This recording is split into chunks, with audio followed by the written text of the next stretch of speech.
I woke up to the sharp scent of antiseptic and the soft hum of fluorescent lights. For a moment I thought I was back at St. Luke's Hospital recovering from the fall, the same one that sent me there in the first place.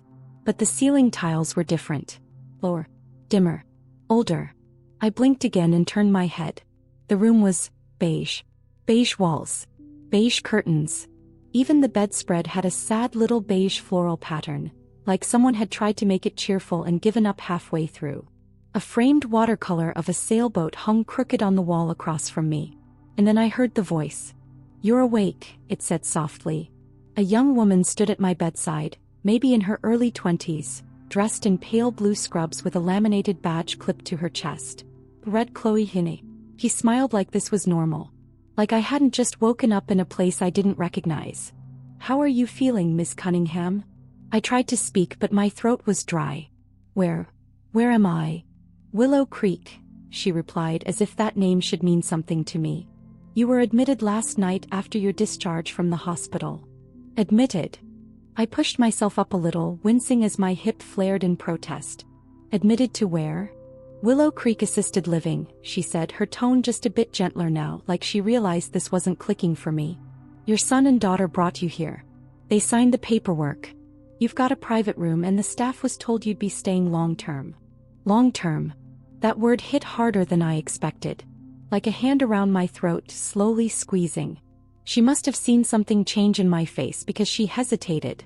"They said you were still a little groggy from the meds. That you'd be disoriented at first." I wasn't disoriented. I was furious. The memories started to flood back, fast and sharp like a paper cut. I remembered Lydia fussing with my blankets in the hospital, smiling too brightly. Graham standing at the window, avoiding eye contact. The nurse had wheeled in a stack of discharge forms, and I hadn't even seen where they were taking me. "We found the perfect place, Mom," Lydia had said, her voice sweet but clipped, like she was trying to hurry the words past her own guilt. "You'll love it there." That was 2 nights ago. I must have fallen asleep in the transport van or on arrival. My body was still fighting the painkillers they'd pumped into me after surgery. I looked around again, really taking in the room now. The wardrobe in the corner wasn't mine. The dresser had fake brass handles and a laminated top. Someone had placed a vase of silk daisies on the bedside table. Not because they knew me but because it was procedure. This wasn't temporary. This was a placement. My hands started to tremble. "Would you like me to get you some water?" Chloe asked, still smiling, oblivious to the quiet storm gathering behind my eyes. I nodded, mostly to buy time. She slipped out the door, leaving me alone with the silence. I sat back, the thin pillow rustling under my shoulders, and stared up at the sailboat on the wall. It was caught in mid-motion, wind in the canvas, bow cutting through a painted sea. I couldn't help but notice the sky was overcast. Of course it was. There hadn't been a conversation. No family meeting. No real choice. They didn't just move me. They erased me. And in that moment, as the sterile walls of Willow Creek seemed to close in tighter, I realized the truth. My children hadn't done this for my safety. They'd done it for something else entirely. Something colder. Something that would make me dig deeper, think sharper, and take everything they thought they'd taken from me right back. It wasn't until late the next afternoon that Lydia finally showed her face. I'd spent the better part of the day sitting in the window of my new room, though new is a generous word. Let's call it what it was. Assigned.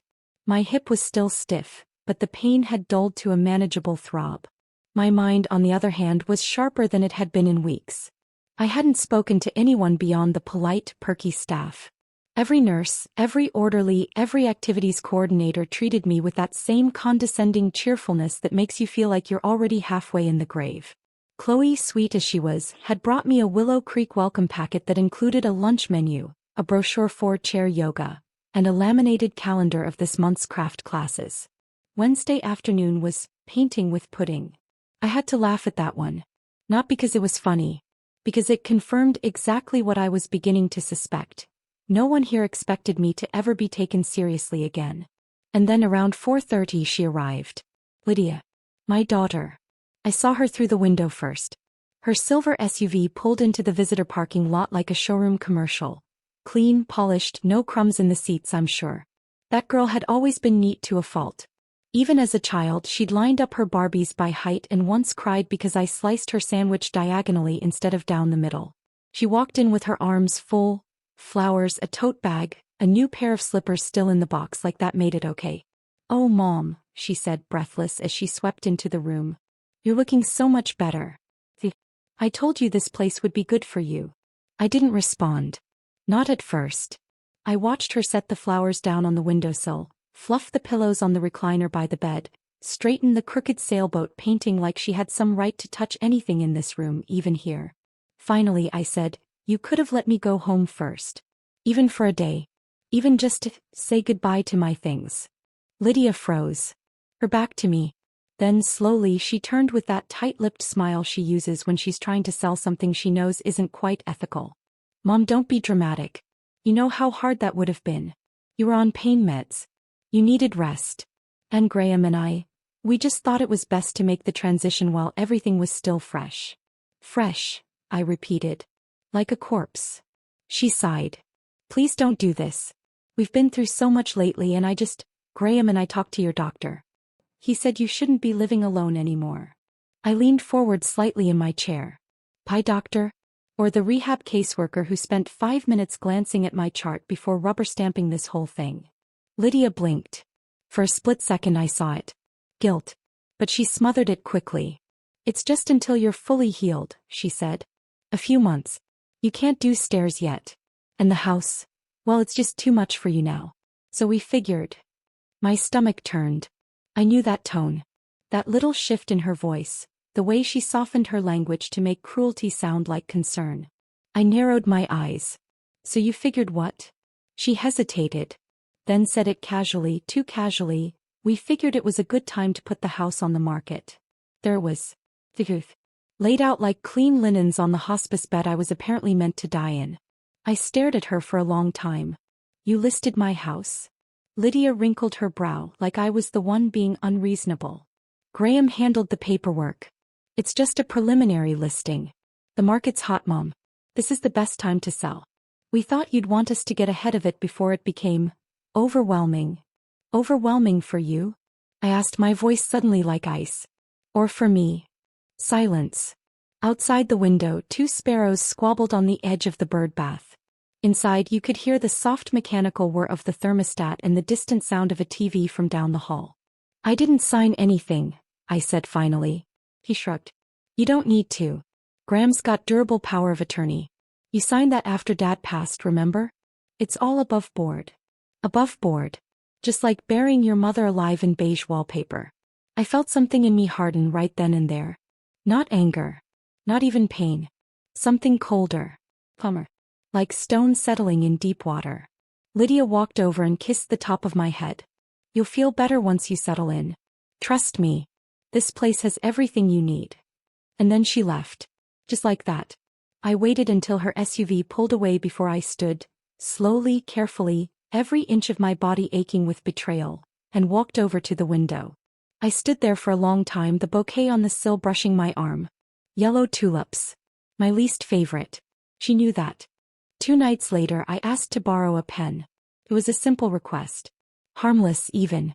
Chloe had just finished helping me back into bed after my evening walk down the hallway. A new ritual I insisted on keeping, if only to remind myself that my body, unlike my children's loyalty, could still be repaired. "Would you mind?" I asked, gesturing toward the rolling tray by the window. "Just a pen. I want to jot down a few things before I forget." He smiled, always cheerful. "Of course, Miss Cunningham. Do you want a notebook too?" I shook my head. "No, dear. I still remember the back of a grocery receipt when I need to." She giggled, then left me alone.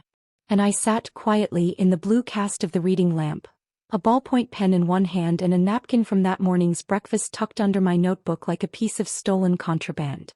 I wasn't writing a to-do list. I was drawing a map.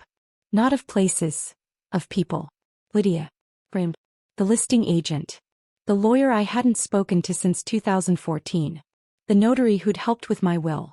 The woman in the choir who once worked for the county recorder's office. Everyone who had touched a document, signed a paper, opened a file. My house wasn't just 4 walls and a mortgage. It was mine. Bought with my salary. Repaired with my hands. protected with every ounce of pride I had left when my husband died and left me to raise 2 children on casseroles and courage. And now, according to them, I was just a signature away from being erased. What they hadn't counted on was this. I may have fallen in my kitchen, but I hadn't fallen asleep. The next morning I called the bank. The nurse on duty had raised an eyebrow when I asked for access to the landline at the front desk. Most residents just use the family call phone, sweetie. But I insisted. I gave her a smile that said, "Let me make this easy for both of us." The phone was sticky with old fingerprints and smelled vaguely like hand sanitizer, but it worked. "Good morning," I said when the operator picked up. "This is Eliza M. Cunningham.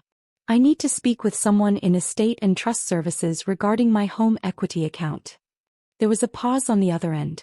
I imagined the operator glancing at my age on the file, maybe even pulling up a profile photo. "Ma'am, I see that the account was recently closed." I blinked. "Closed?" "Yes. 2 weeks ago. By the acting power of attorney. Graham Cunningham," I said aloud, already knowing. "Yes, that's correct. The proceeds were moved into a managed family fund. Shall I transfer you to the department that handles that?" "No," I said. "You've told me what I needed." I hung up gently, calmly, like I was placing the phone down on a sleeping baby's chest. They'd taken out the equity. Without telling me. Maybe it wasn't technically illegal. Maybe Graham even thought he was doing what was best for the family. But I had seen enough students cheat their way through school to recognize a half-truth when I heard it. This wasn't protection. It was premeditated. That evening, I skipped pudding painting and asked the front desk to help me set up an email account. "I want to stay in touch with my church group," I told the girl, who was probably young enough to call me adorable behind my back. Within 20 minutes, I had a Gmail address, a temporary password, and access to every public record in the Tulsa County Property Database. And there was 321 Oakwell Avenue. My house. My porch. My rose bushes. Listed publicly.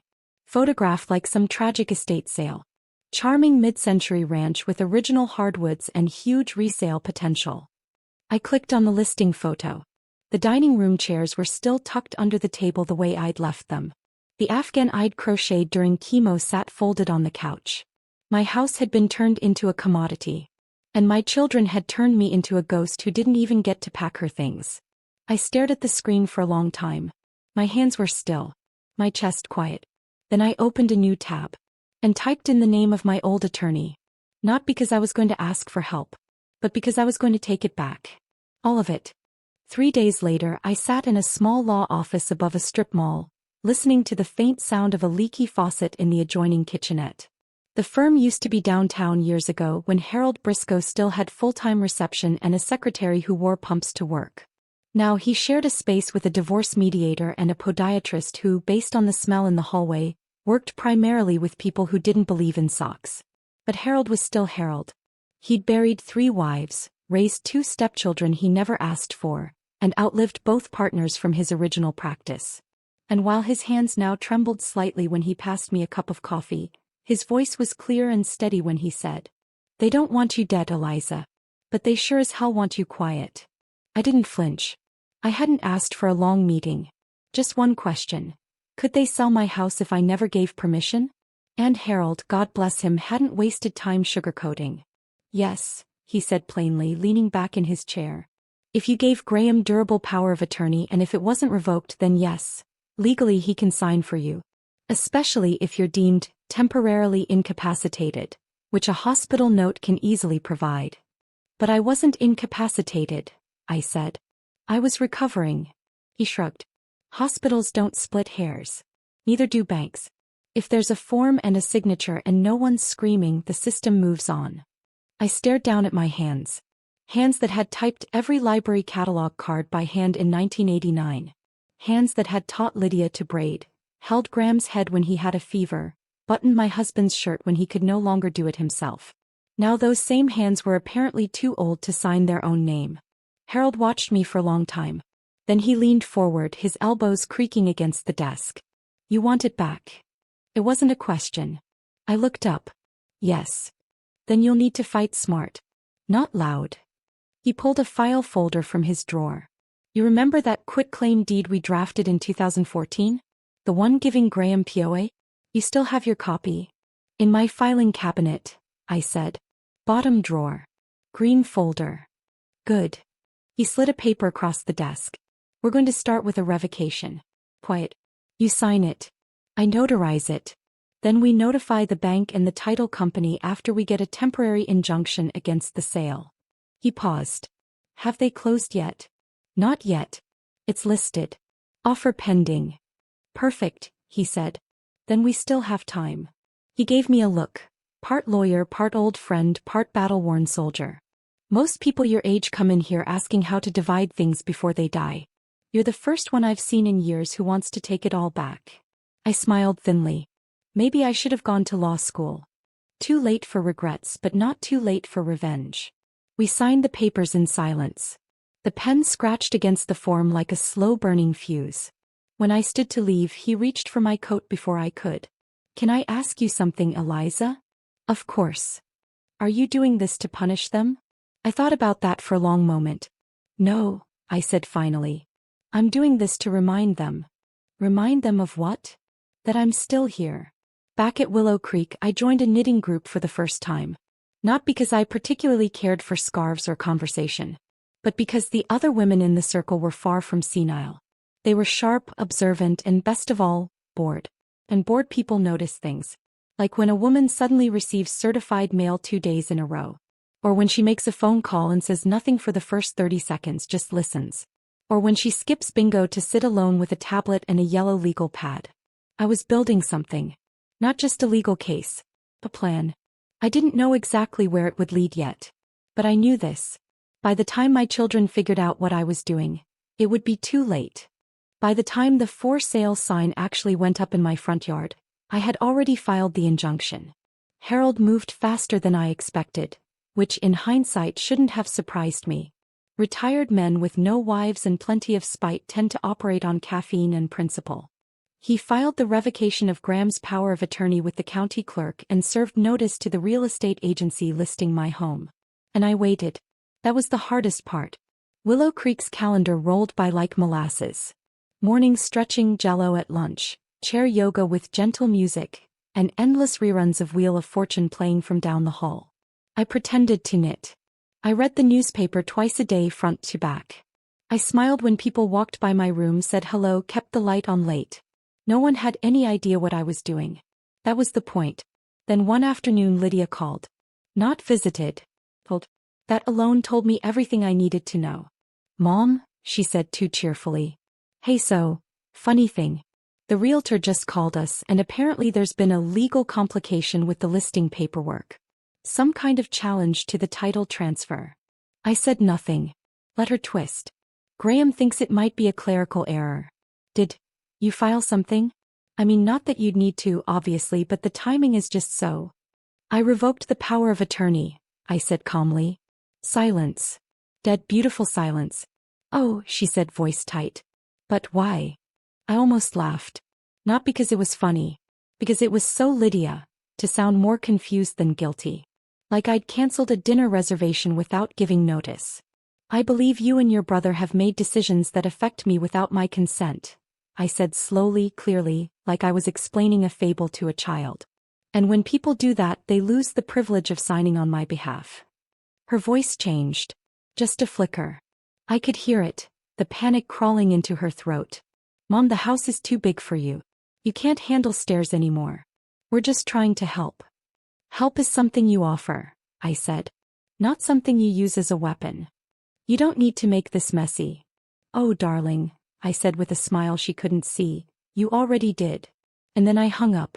Not angrily. Just decisively. The way one shuts a window before a storm rolls in.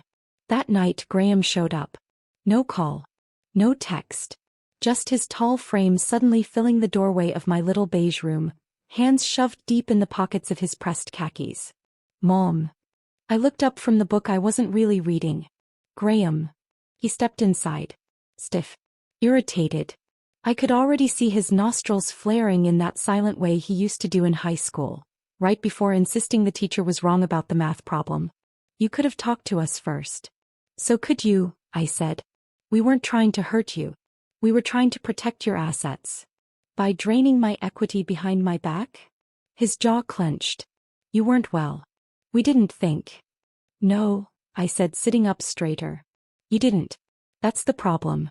You made decisions like I was already gone. And I'm not. He looked around the room, maybe expecting me to break down. Or shout. Or cry. But I just waited. He sighed. Fine. You want the house. Keep it. But don't expect us to help when things fall apart again. We're trying to build our own lives, Mom. I nodded. That's exactly what I'm doing too. He left a few minutes later without saying goodbye. And I lay back in bed watching the faint pattern of the ceiling light flicker on the wall. Let them stew. Let them sulk. They thought I was cornered. A harmless old woman with soft sweaters and brittle bones. What they didn't realize was that women like me, we don't crumble. We rebuild. It started with a crossword puzzle. Wednesday morning after breakfast, lukewarm eggs, dry toast, orange juice from a little foil-capped cup. I sat in the common area flipping through a dog-eared magazine someone had left behind. In the center was a puzzle already halfway filled in. I looked down at one of the half-finished clues. Legal document stating your wishes after death. 8 letters. The previous resident had scribbled funeral in capital letters. I shook my head. Wrong. The correct word? Testament. Funny how a word like that can hit you right in the chest when you're not expecting it. Not because of what it means on paper, but what it means. I had a will. Of course I did. Harold helped me draft one years ago. It was simple. The house, the bank account, a few heirlooms. Lydia was to get the china set. Graham the family Bible. The rest split between them 50-50. It had all seemed so reasonable at the time. But now, sitting in that overlit room with the gentle hum of a distant TV and a woman snoring softly in the recliner beside me, I realized. There was no reason my story had to end with them. They had taken my house and tried to silence me. And for what? To make their lives more comfortable? To scrape a little equity off the top while I quietly disappeared? Well, if they wanted to erase me, they'd have to try harder. Because I had work to do. Later that day I called Harold. I want to change the will, I told him. All right, he said without hesitation. To what? I don't want Lydia or Graham to inherit a cent. There was a pause on the other end of the line. But he didn't protest. He said. And instead, I want to start a trust. I want my house to be used for transitional housing, specifically for women like me. Older women. Abandoned. Widowed. Discarded. No family. No resources. But still alive. Now Harold did pause. Then he gave a low whistle. You're not kidding. No, I said. I'm not. You'll need to incorporate. File for nonprofit status. Set up governance. Find people to run it. I will. You'll need capital. I have it. The house. The house. And more if I can get it. I could hear his smile over the line. You're going to make them very uncomfortable, Eliza. Good, I said. Comfort is what got them here. That night I didn't sleep much. Not because I was upset, quite the opposite. For the first time since arriving at Willow Creek, I felt awake. I stayed up drafting a mission statement in my notebook, using the back of the pudding painting schedule for scratch paper. I wrote down names of women I'd met over the years. Teachers, nurses, caregivers, volunteers, all of them older. All of them quietly pushed aside. And I remembered something from my teaching days. Something I used to tell the 4th graders when they whined about group projects.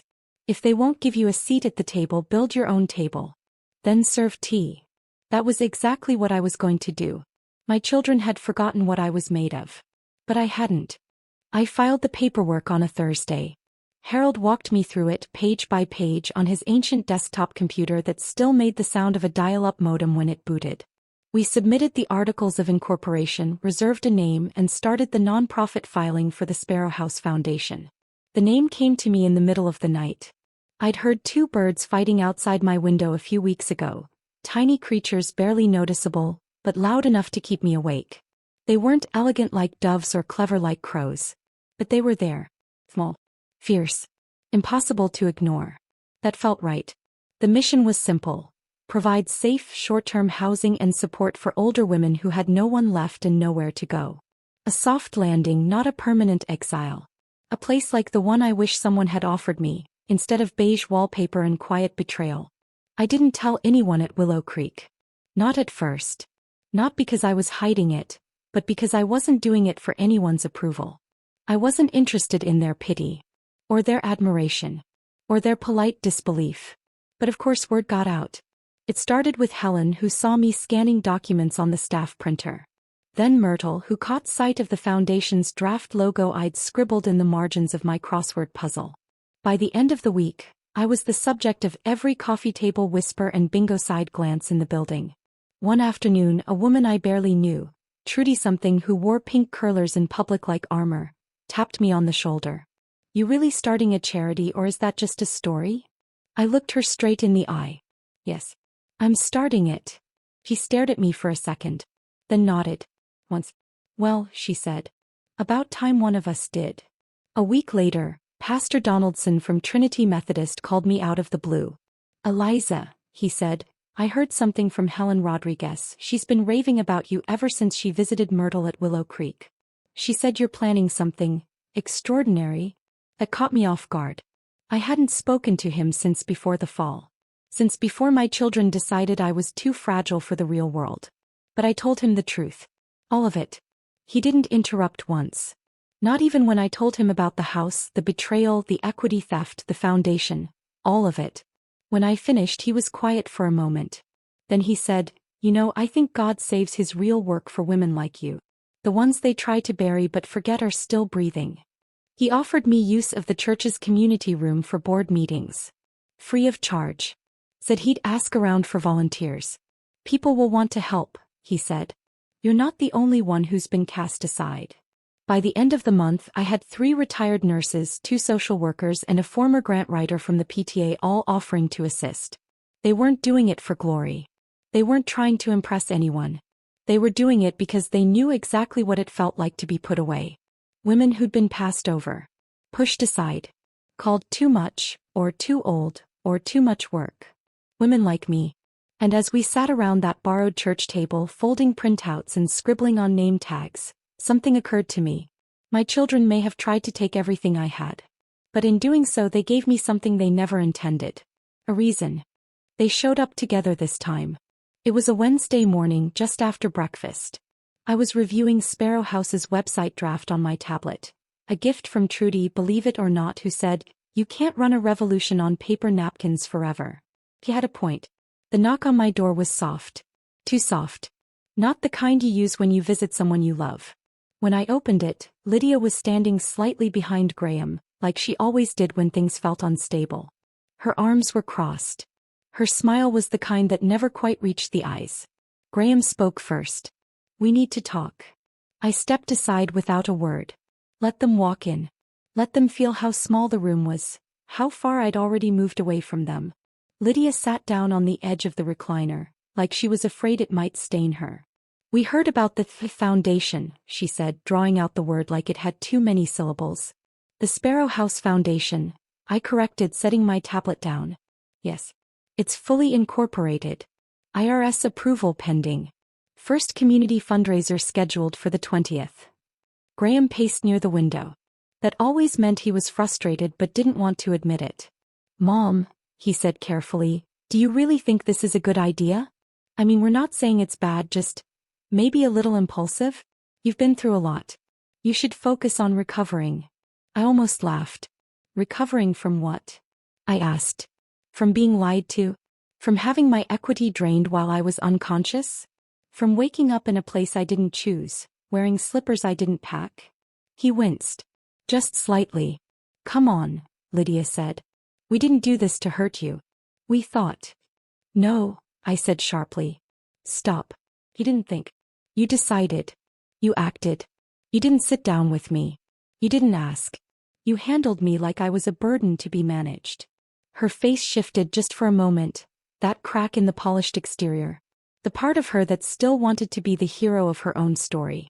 "We thought you couldn't handle it alone," she said. "I couldn't," I replied. "Not the fall. Not the surgery. But you didn't offer help. You offered control. And now that I've taken it back, now you're concerned." "You're making a scene," Graham muttered. "Oh no," I said, standing slowly. "You haven't seen a scene yet. They both looked at me, really looked, maybe for the first time in years. And I knew what they saw. Not the frail woman in a rehab wing. Not the old lady in need of management. But a woman who still knew how to stand up. And wasn't done speaking. I am using my house, my name, and what's left of my time on this earth to help people no one else bothers to help. You tried to make me disappear. Instead you gave me a mission. And if that makes you uncomfortable, well, that's not my problem anymore. Lydia opened her mouth, then closed it. Graham shifted again, then said, "You really won't leave it to us?"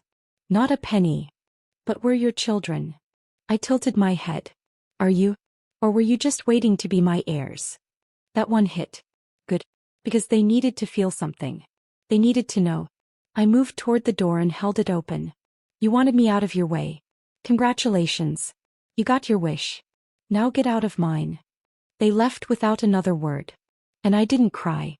I didn't shake. I just turned back to my tablet, tapped the top of the screen, and resumed reviewing the Sparrow House fundraiser flyer. As I had work to do. The community hall smelled like folding chairs, lemon-scented floor cleaner, and hope.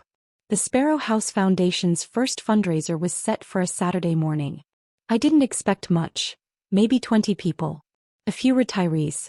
A few sympathetic churchgoers. Harold. Myrtle.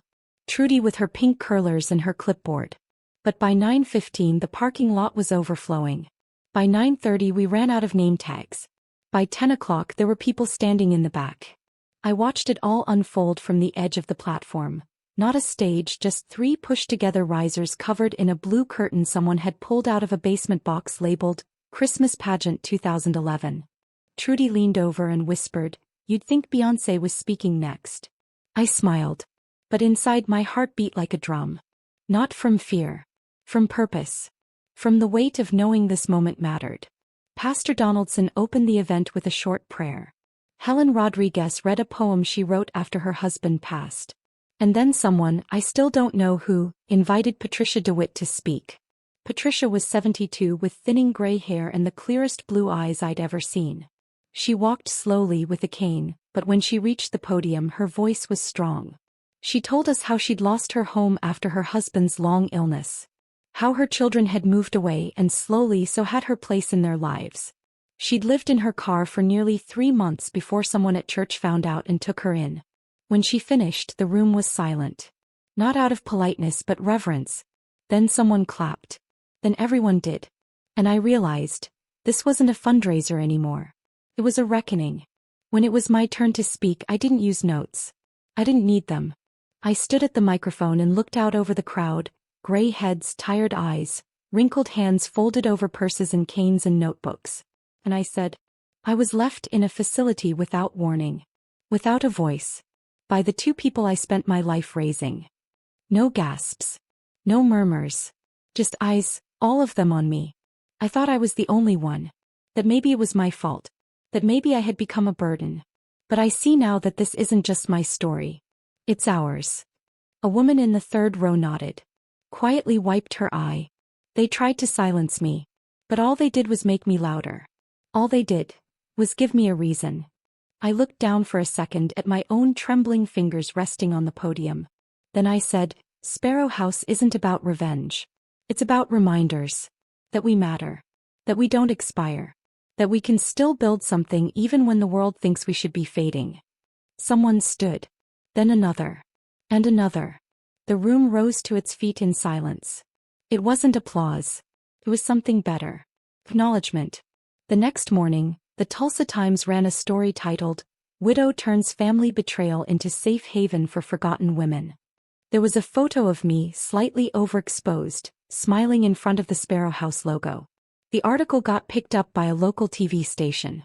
Donations tripled by Monday. We had to open a separate account just to track pledges. And for the first time in a long, long while, I felt whole. They'd tried to lock me away. Instead I'd opened a door. And now the line outside was growing. The house was quiet when I walked through the door. My house. The locks had been changed back. The curtains rehung. A few pieces of furniture removed during staging had been returned. Mostly by volunteers, some of whom I didn't even know by name. The same people who, a month earlier, wouldn't have looked twice at the woman in the wheelchair by the church bulletin board. Now they called me Mrs. Cunningham with respect in their voices. I stood in the entryway, my hand resting on the old oak banister. It still had that faint scent of lemon oil. The floor creaked in the exact same place it always had, just beneath the second stair. Some things, thank God, refused to change. In the living room, sunlight poured across the carpet in long strips. The afghan I'd crocheted 3 winters ago was draped over the arm of the sofa. The dining table sat empty, waiting. Not abandoned. Not forgotten. Just ready. I moved slowly from room to room, taking in every photograph, every scuff on the baseboards, every quiet memory still humming between the walls. They had tried to make it theirs. But it had never been theirs. Only mine. And now it would belong to something even greater. Later that afternoon a letter arrived. Not an email. A real letter. In Lydia's careful, slanted handwriting. 3 pages. Apologies. Justifications. Regret. She said she didn't know how it had gone so far. That they never meant to hurt me. That it was fear, not malice. That they'd love to talk, when you're ready. I sat with the letter for a long time. Read it twice. Underlined nothing. Then I slid it into a drawer. Not out of spite. Out of peace. Some things don't need a reply. Some endings are just endings. I never expected to start a second life at 60. But here I am. The foundation is growing. We're renovating a second home 2 blocks away. A former donor left us a minivan in her will. We're calling it the Sparrow Shuttle, and Myrtle insists she's going to get her license renewed just to drive it. The other day a woman named Doreen moved in. 64. Widowed. No kids. She stood in the doorway, looking around like she wasn't sure if she was dreaming or trespassing. I gave her the tour myself. At the end she said, "So, I get to stay here? For real?" I looked her straight in the eyes and said, "As long as you need." She didn't cry. But she blinked like someone who hadn't been seen in a long, long time. And that's what remains in the end. Not bitterness. Not revenge. Just the quiet joy of being seen. Of taking what was broken, and building something that matters. And if my children ever wonder what became of me, they'll know.